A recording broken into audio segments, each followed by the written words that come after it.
Hello, ladies and gentlemen. Today we're gonna watch the interview with Jordan Peterson and Russell Brand, talking about Pierre Poilievre and why he's gonna crush this election. But before we start, there's something I keep hearing all over the place, pretty much. Two things that I would like to talk about. First, as you might know by now, I'm a big fan of Pierre Poilievre. And what I keep hearing is, Pierre Poilievre was a fan of Trump. What happened? Why did he change his opinion? What's wrong about being a fan of Trump? Like, President Trump is amazing, and now I guess you can say politician, right? But he was a businessman. I know you're gonna bring how many times he bankrupt and everything, but still, like, he bankrupt so many times and he still has more money than everyone I know, right? But yeah, like even what he's doing with US right now, putting US first, like something like Pierre Poilievre wants to do, right? Let's not talk. Let's not talk about tariffs right now, because that's gonna become emotional conversation, and it's something that I still believe it's gonna be good for U.S. long term, and that's what President Trump cares about, right? He cares about the U.S. He doesn't need to care about Canada. Like, yeah, it would be nice to keep the good relationships, but for him, the first priority is the U.S. citizens, right? So what's wrong about being fan of someone like this? What's wrong about having him as an idol? I bet all of you had some idols that you didn't agree with everything they did. Like, for me, it was Dwayne Wade, Miami Heat basketball player. I love that guy. He was such an amazing father back in the day. And then it leaked that he cheated on his wife, now wife. Do I agree with it? No. It definitely affected my opinion about him, but the way he played the game is, I would still idolize it. Like, he was an amazing basketball player. So that you're a fan of someone doesn't necessarily mean that you agree with 100% of what they're doing or that you would do that as well. So other example, maybe you're not a basketball player, but everyone knows Arnold Schwarzenegger, right? Amazing bodybuilder, one of the greatest, probably the greatest. Do you agree with everything he did in his life? Cheating on his wife again, having a kid with his mate, right? As a politician, like, he had the good intentions, but he wasn't the best governor. So yeah, does it still, like, if you say I'm a fan of Arnold Schwarzenegger, are the people gonna judge you according to all of the other actions he did or no? And the same thing is with Pierre Poilievre. Like, that he was a fan of Trump doesn't mean that he agrees with 51st State or anything like that. And he pretty much already showed us what he idolizes about the Trump, like with his Canada first. That's pretty much what Trump's doing, right? Like, America first, make America great again, all of that, right? It's pretty much the same concept. Just put the citizens and residents of the country that you're elected to represent, put them first before you put any international politics. So, like I said, like, that Pierre Poilievre was the fan of Trump and possibly still is, doesn't mean that he agrees with 100% of what he's doing. And maybe if he does agree with, he's going to transfer it to Canada. Like, yeah, I'm going to do the same for Canadian citizens. So I think it's very disingenuous to use the arguments like, oh, Poilievre was a Trump's fan. Like, so what? That doesn't mean, like I said, that he agrees with everything Trump does against Canada. And let's play it a little bit back. Like, the situation in Canada is not Trump's fault. Sorry, President Trump's fault. The situation was bad before he even got elected. This is just the tip of the iceberg, what's going on. I don't know if you realize what happened in the last 9 years, how everything went downhill, and let's not go that far. Let's go last 4 years, because last 4 years it was President Biden in the office, right? So you want to blame everything that went wrong with Canada on President Biden? You can't, right? Because he didn't really care about Canada. So how is it that now the shitty situation we were before President Trump got a little bit, well, it didn't even get worse yet. It's gonna get worse. But right now the tariffs, I don't think we feel it yet. So why are you still blaming US and President Trump? Just think about it. Is it fault of someone who's in office for 2 months or someone who was in power for 9 years? Anyway, that brings me to another point. I hear a lot of you saying how Mark Carney is gonna be different, how he's not like pure liberal, how he's more centrist. Guys, you don't realize he is still representing the Liberal Party.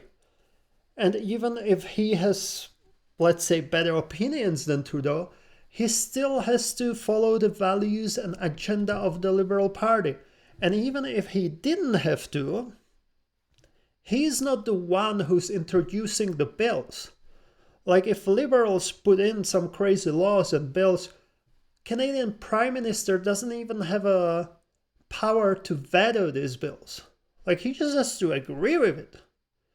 And another thing, Mark Carney used to be Trudeau's advisor. So how do you expect something is going to change? Like, he's still liberal. He got elected by liberals. You really think they would elect someone who's gonna go against them? Come on, that's not gonna happen. And even if they did elect right now someone who's gonna go against them, do you think they're gonna try to run him through the next election to base the whole election on this person who's going against the party? Of course no, they would get rid of him. Like, he needs to follow the values and agendas, or otherwise he's gone. And again, like, even if he does not follow it, as long as the liberals have a power, they're the ones who's gonna screw up this country. Doesn't matter who's the prime minister. And I heard another opinion, which was kind of ridiculous to me. Oh, I'm not gonna vote liberals or conservatives. Sure, you can do that. There are other parties, but those parties are not gonna win. So if you don't like what the liberals are doing with this country, I'm not saying you need to vote for conservatives, but if you want to change something, you need to vote for the party that actually have a chance to change something. And yeah, you might be like, oh yeah, maybe this party that I'm gonna vote for, whoever's it gonna be, like Green, NDP, whatever, let's say Green, just for the purpose of this video. If you're gonna vote for the Green, maybe they will get some seats, maybe they will take the seats from liberals, maybe we're gonna have another minority government.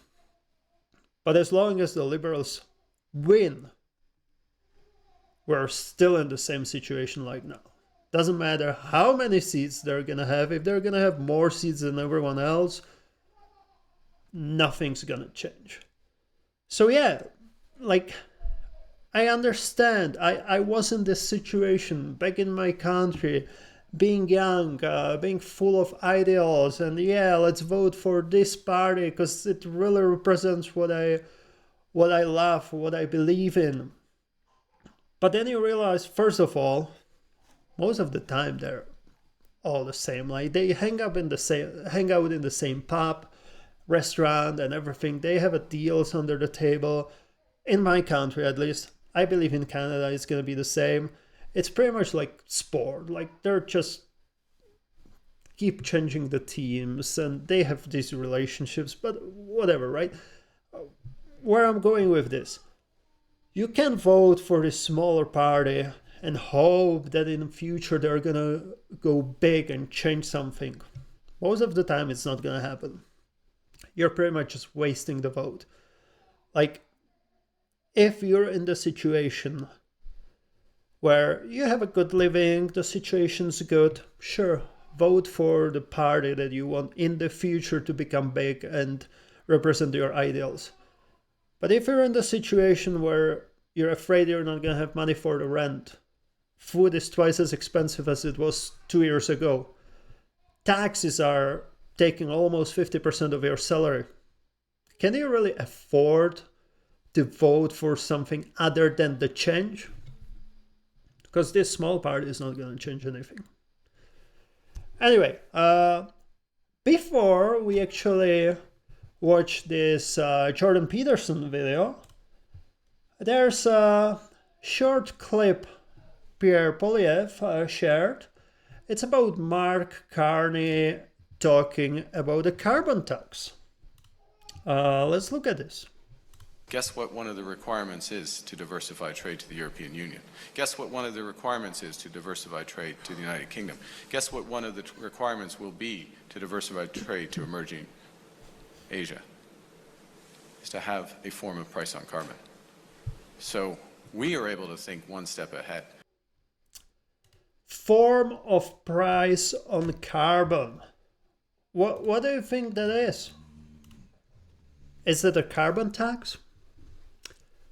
So yeah, I understand that he just got rid of the carbon tax for normal citizens, for households and whatever, right? This was a video from March 17th, which was yesterday. Do you really think he's not gonna rule it back after the election if he wins?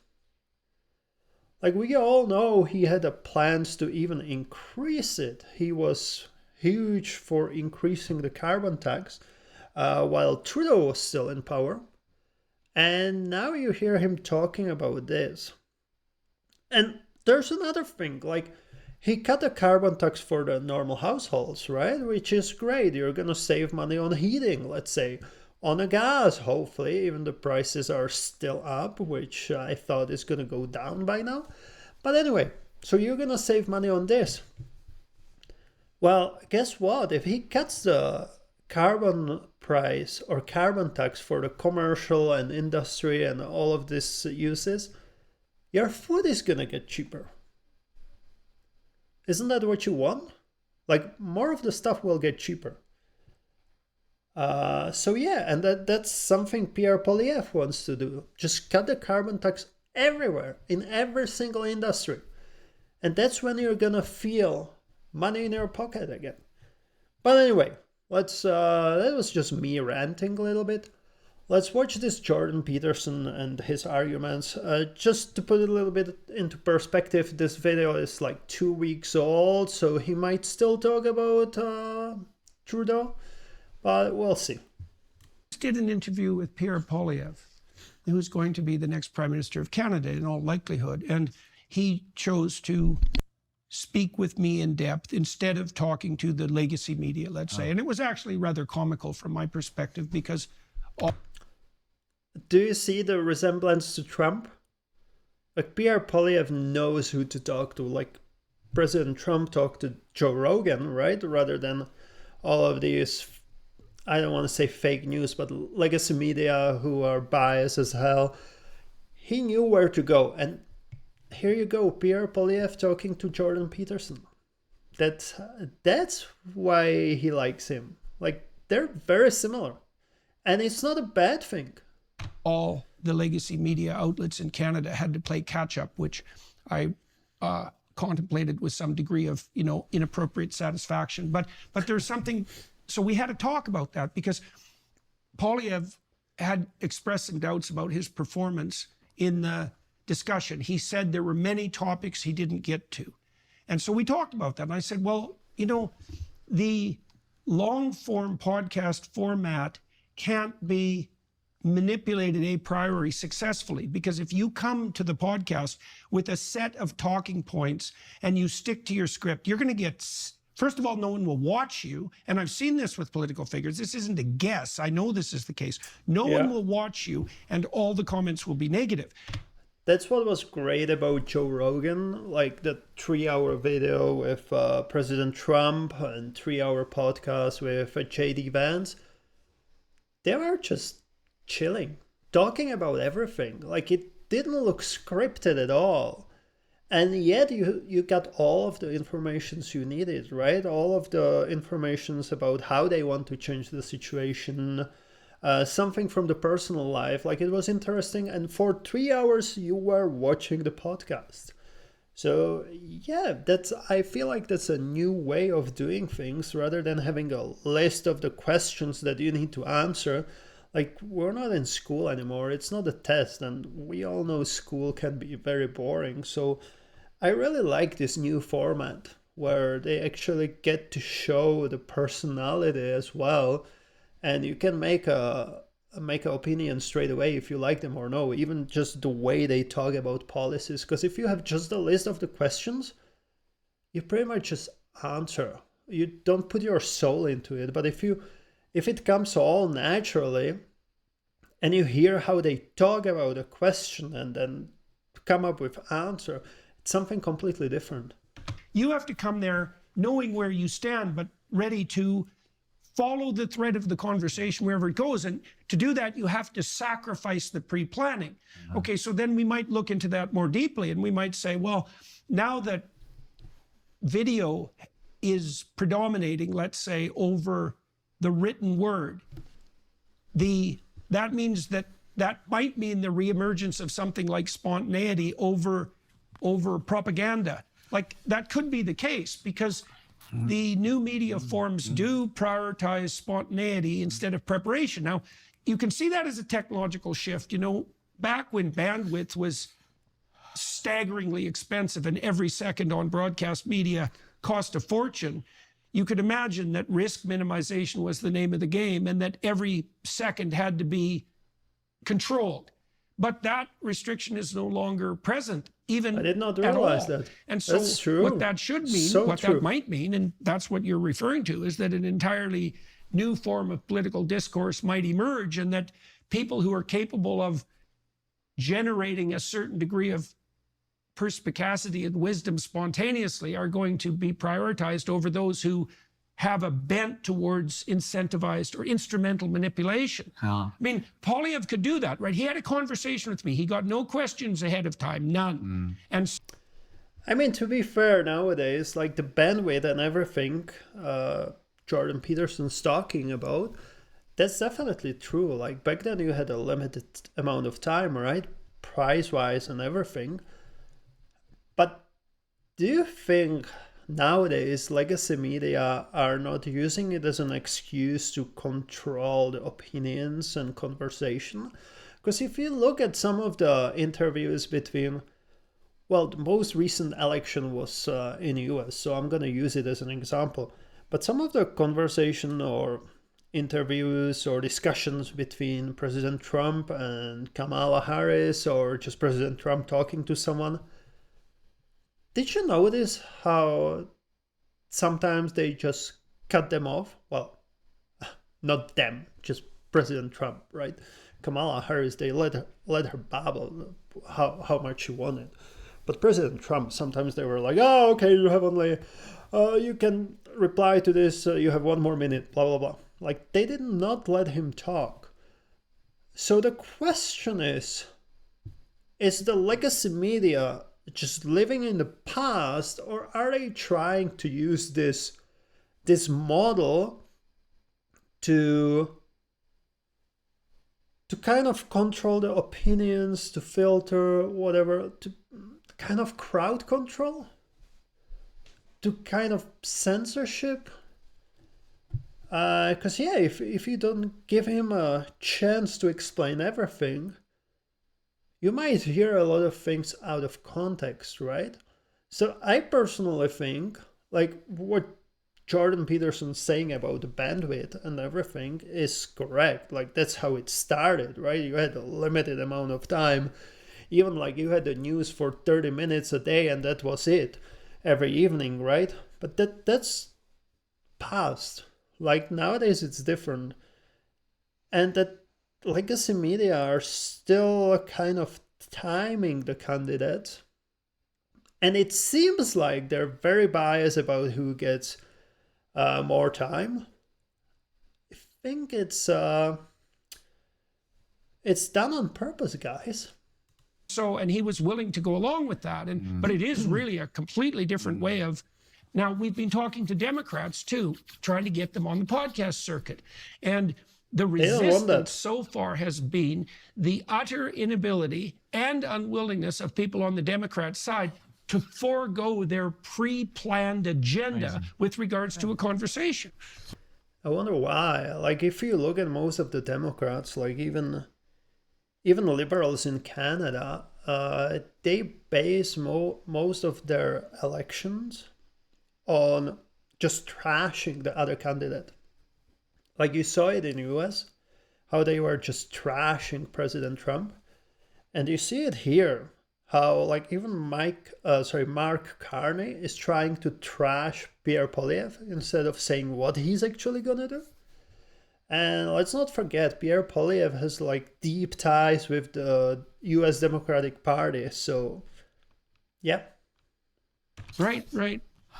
Some time ago, you said we were entering this era of new kings. You said, I don't know when you started saying it, but you said it to me about a year ago. New kings, you said, and I clocked it and thought it was interesting. And now we're sort of seeing how that's playing out. The boundaries are shifting, kind of a sort of cybernetic gerrymandering as the space moves beyond geography and into something more conceptual, yet actual, in so much as it can be administrated and it can be controlled.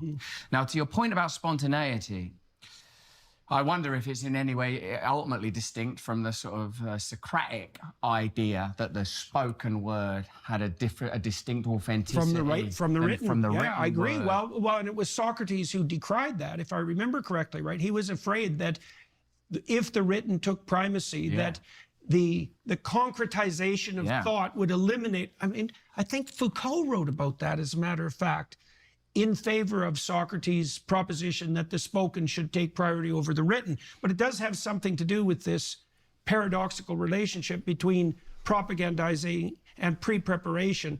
And see, it isn't obvious to me that you can lie effectively, spontaneously in a conversation. No, not necessarily continually. Now, you remember about 500,000 words ago, 10 minutes ago, at the beginning of our conversation, we both speak relatively quickly, I mentioned that an ever-present, omnipresent God, if God is the absolute creator, atemporal, aspatial, outside of the limitations of space and time, it struck me the other day as I was having one of these kind of transcendent experiences that I've been having since becoming Christian, that God would be present in every moment and discernible in every interaction, that there would indeed be narrativizable lessons. Discernment is the right word there, because that's what discernment is for. Discernment is to find the path where the sacred manifests itself in each moment. Yeah, to detect or divine. To divine. Yeah, to divine. Where is it? Where is the to divine? feel it out. Absolutely. Like that other, like divine as a transitive verb, rather than as a description of sublime. Right. Yeah. And so when, to your point about how, now you said that thing about new sovereigns ages ago, and I said ages ago, after reading Martin Gurri's book, The Revolt of the Public, that there was an inevitability that independent media and the way that it, Martin Gurri saw this much earlier than any of us. He saw whoa, Napster, what that's done to the record industry. How's that going to play out? Wait a second. And then he saw Arab Spring, Occupy movement, Brexit, Trump, watching how institutions are unable to adjust to the new thermals and the new contours that emerge with this sudden, impactful and incursive instantaneous communication. I said, as an occupant of new media spaces like yourself, how long is it before inevitably the independent media and a new form of independent politics coalesce, align and emerge? We're seeing it now. Yeah, we do. I think President Trump was the greatest example. Again, him going on all of these podcasts like Joe Rogan and Theo Vaughn, it pretty much sent the signal like legacy medias are dying. Like, it's all about this new platform like YouTube. I don't know if any of them was streaming on Twitch. I think he was having an interview with Kai as well. I'm not sure right now. But anyway, it's a new age, right? Everyone needs to adapt to it.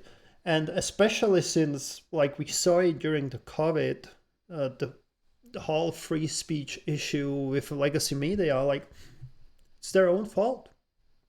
And if you don't give all of these candidates the space to talk about ideals and just show the character and everything, like, that's it. Obviously, they're gonna go to YouTube or somewhere else where they get the platform and the space they need to actually show the people why we should vote for them.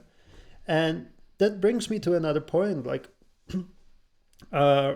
Jordan Peterson was talking about a new era of kings, right? This one will be a little bit different thing that what he meant. But just look at the behavior of the Liberal Party and conservatives in here. And what I mean is like Trudeau and now Mark Carney versus Pierre Poilievre.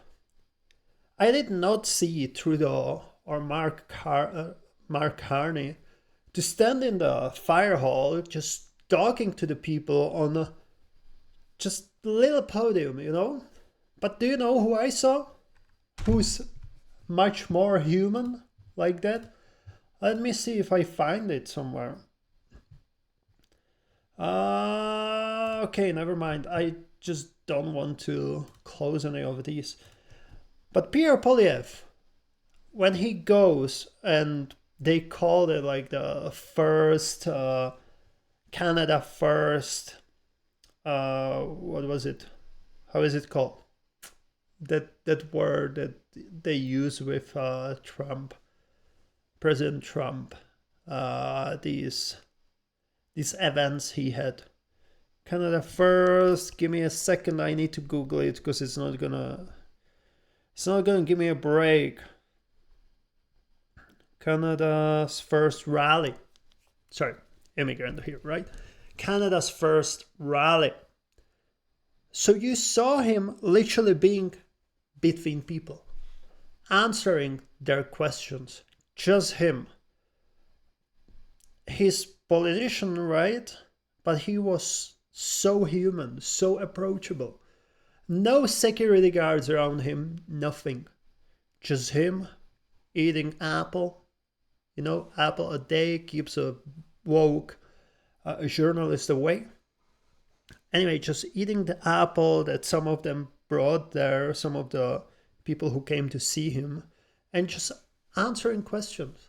Like, he was not behaving like I'm something better than you. He didn't even have a suit. He had just the shirt, axe the tax.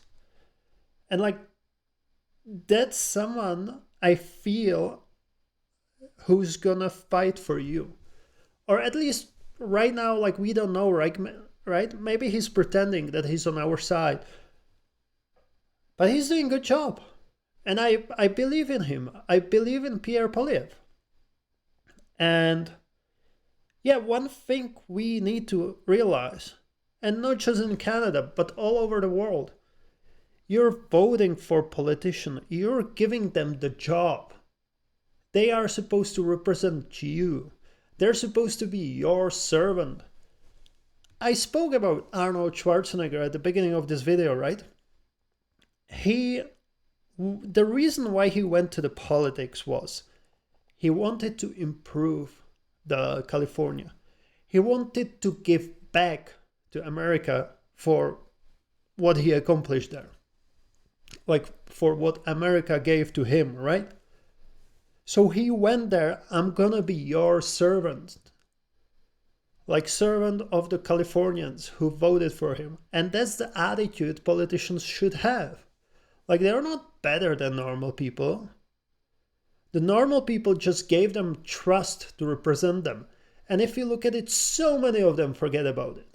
And if you look at the liberals, and I bet some conservatives as well, like, don't get me wrong, but a lot of politicians forget about it. They feel like, okay, now I'm a politician, I have this certain status, I'm better. But no, you're there only because of the normal people who voted for you, in hope that you're going to represent them, represent their interest, trying to keep them having a good quality of life. And right now it's all failing. So again, why would you want to vote for something that does not work?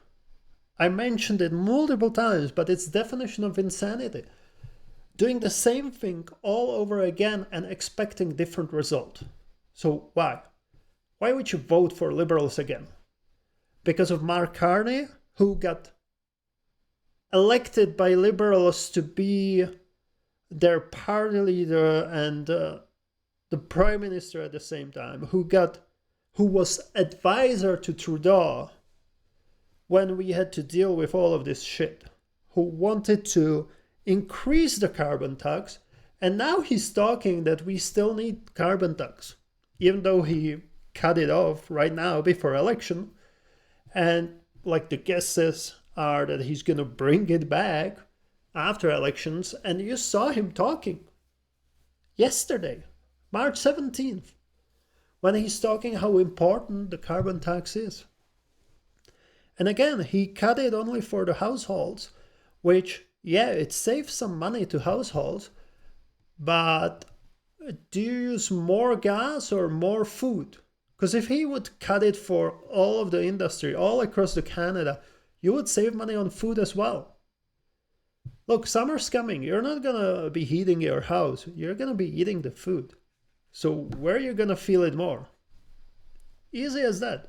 Now that it will become so porous as to be to be without distinction, and it seems now that what distinction are you referring to there exactly? Media is this category, politics is this category. Oh yeah, I see. Those distinctions will. Well, Poilievre, for example, I think he's certainly been the most effective Canadian politician on this front, but he might be the most effective politician in the Western world at the moment in using new media. So one of the things he's done, for example, is write and produce 10-minute documentaries to educate Canadians about economic reality. He's done that very effectively. They're very high-quality documentaries, and he told me that he writes them and narrates them, which is, quite an interesting skill set, because that's quite divorced from typical politicking.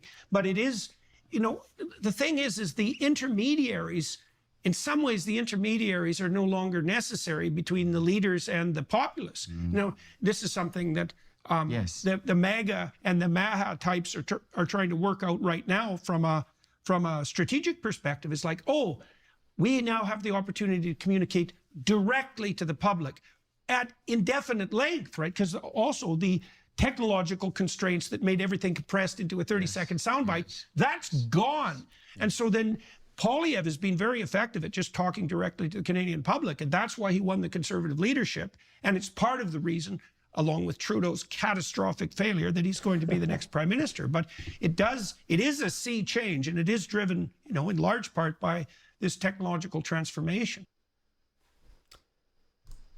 Okay, so this wasn't really a video that I was expecting to. I was expecting more political reasons, but they're definitely right. Like, Pierre Poilievre does such a good job with... let's see some of his videos. Like, we saw the short one about Mark Carney, right? Let's watch this. Our True North, strong and free.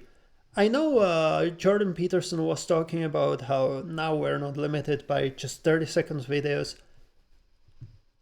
Pierre Poilievre understands it, but at the same time, some people don't want to watch long video. Like, how many of you came to this point?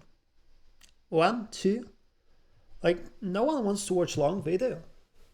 So yeah, let's watch this. 41, Our North, strong and free. After 9 years of liberal incompetence and disdain, our military is weakened and our allies no longer respect us. Job one for a new Conservative government rebuilding our armed forces is to protect our true north. Hostile powers like China and Russia want our resources, our shipping routes, and to be within striking distance of our continent. We won't let them.